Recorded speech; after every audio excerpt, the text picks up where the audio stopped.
There's something I think all of us can agree on. Death is scary. We all know it's inevitable. And yet we all try to avoid thinking about it or anything that might remind us of it. Death is something we generally keep at a distance, something we don't like to talk about. And so when someone comes along and talks openly about death, especially in a way that challenges our conventional understanding of it, it can be unsettling. That is exactly what happened when the famous German philosopher Arthur Schopenhauer came up with the idea that there was one thing about women that terrified him more than death. Before we begin, I want to let you know that this video is not misogynistic in any way. It's simply an exploration of Schopenhauer's ideas and should not be taken as representing my own opinions or those of the channel. With that said, let's get into it. Arthur Schopenhauer was born in 1788 in Danzig, now Gdynia in Poland. His father was a wealthy merchant, but his parents divorced when he was 4 and he moved with his mother to Berlin. There he grew up in relative wealth, receiving a privileged education and enjoying the luxuries of high society. He was well-traveled, visiting France, Switzerland, and Italy, and meeting many prominent intellectuals of the day. However, none of this brought him happiness. Instead, his life was dominated by a deep pessimism and a profound sense of suffering. For Schopenhauer, life was essentially an exercise in futility. The reason for this is something he had in common with another famous German philosopher, Friedrich Nietzsche. Both men were fascinated with the idea of will, this underlying force that drives all living things. For Nietzsche, this will to power was the fundamental source of morality. But for Schopenhauer, the will was nothing but a constant source of suffering and dissatisfaction. In his major work, The World as Will and Representation, he argues that the world is fundamentally a representation of this blind, irrational will, and that our understanding of it is merely a human interpretation. This interpretation is done through our senses, which produce phenomena that are then judged by our intellect. So basically for Schopenhauer, the world we experience is not objective, but rather a human construct based on our individual perspectives. What this means is that each person's reality is ultimately their own creation, determined by how they interpret the phenomena that their senses present to them.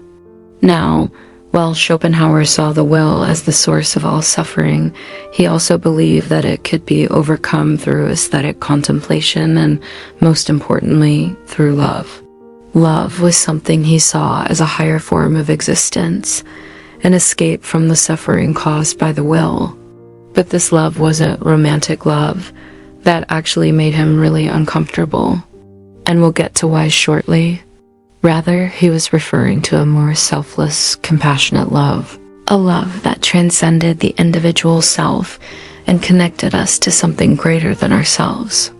It's through this love that we could find some measure of peace and even happiness. So you might be wondering where all this leaves women. Why does Schopenhauer fear them so much? Well, as with everything in his philosophy, it all comes down to that pesky will. According to Schopenhauer, women are the embodiment of the will. They represent the irrational, untamed force that drives us all. This is why he felt such a deep connection to them, but also why he feared them so much. Women, for Schopenhauer, were both the object of desire and the embodiment of desire itself. They were the personification of the will, the irrational force that he sought to escape through aesthetic contemplation and love. Now, before you go ahead and click off this video to go complain about toxic masculinity on Twitter, let me clarify a couple of things. First of all, Schopenhauer wasn't saying that women were inherently bad or that they should be feared simply because they embodied the will. He was saying that the will itself was the source of all suffering and that it was in the contemplation of beauty and the selfless love that transcended it that we could find some measure of relief from that suffering. Secondly, he wasn't the only one thinking these sorts of things. His ideas about women were very much in line with the prevailing attitudes of his time. So while they may seem shocking to us today, they were actually quite commonplace in the 19th century. You see, Schopenhauer was a product of his time. He lived in a period of history when romantic love was becoming increasingly idealized, when women were being celebrated as the embodiment of beauty and femininity. At the same time, however, they were also simultaneously objectified and sexualized. This double standard was something that Schopenhauer was acutely aware of, and it's something that he grappled with in his writing. So let us take a closer look at Schopenhauer's views on women and see how they fit into his larger philosophy. One of the key ideas in Schopenhauer's work is the distinction between the phenomenal world and the noumenal world. The phenomenal world is the world as we experience it through our senses.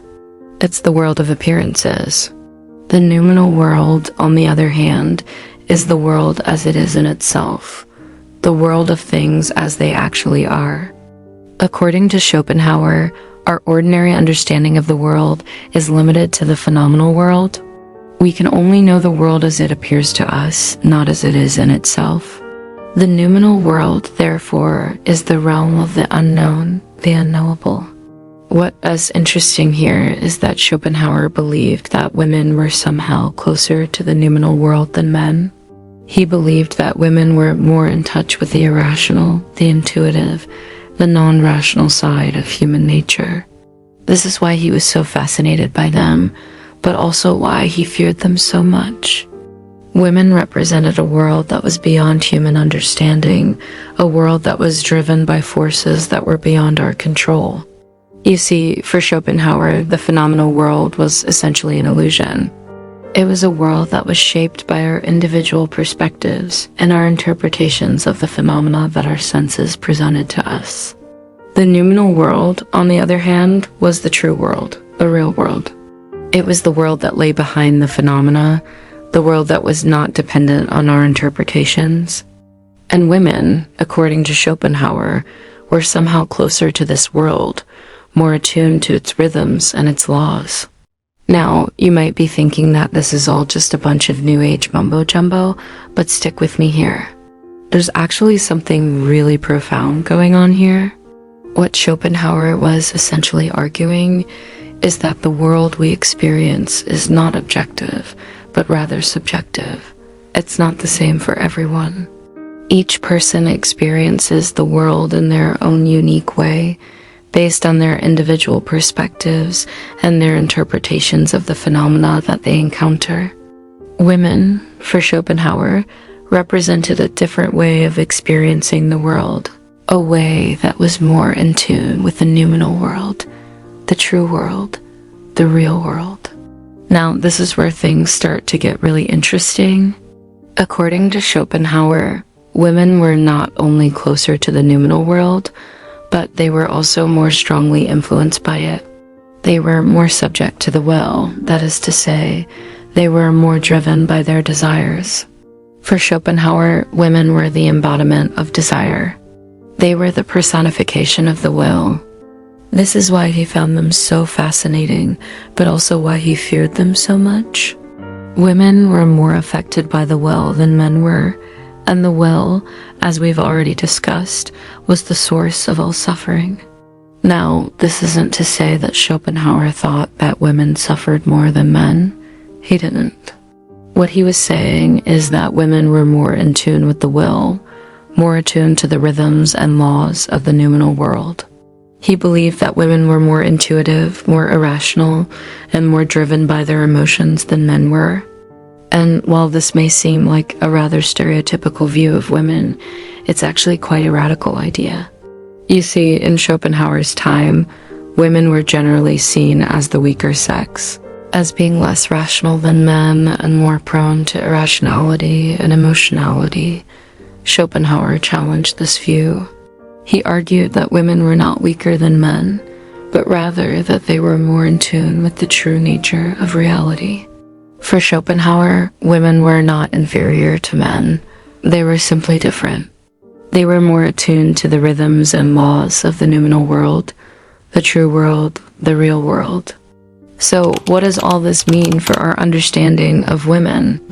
what does it mean for our understanding of ourselves?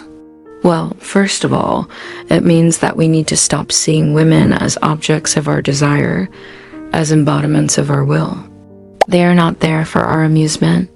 They are not there to satisfy our selfish desires. Women are human beings with their own wills, their own desires, their own ways of experiencing the world. Secondly, it means that we need to start listening to women, to paying attention to their experiences, their perspectives, their voices. Women are not inferior to men. They're simply different. And that difference is what makes them so fascinating, so intriguing. Women are not the enemy. They are not something to be feared. They are something to be respected, something to be admired. So, what do you think? Do you agree with Schopenhauer's views on women? Do you think that they are indeed the embodiment of the will, the personification of desire? Or do you think that he was wrong? Let me know your thoughts in the comments below. And as always, thanks for watching.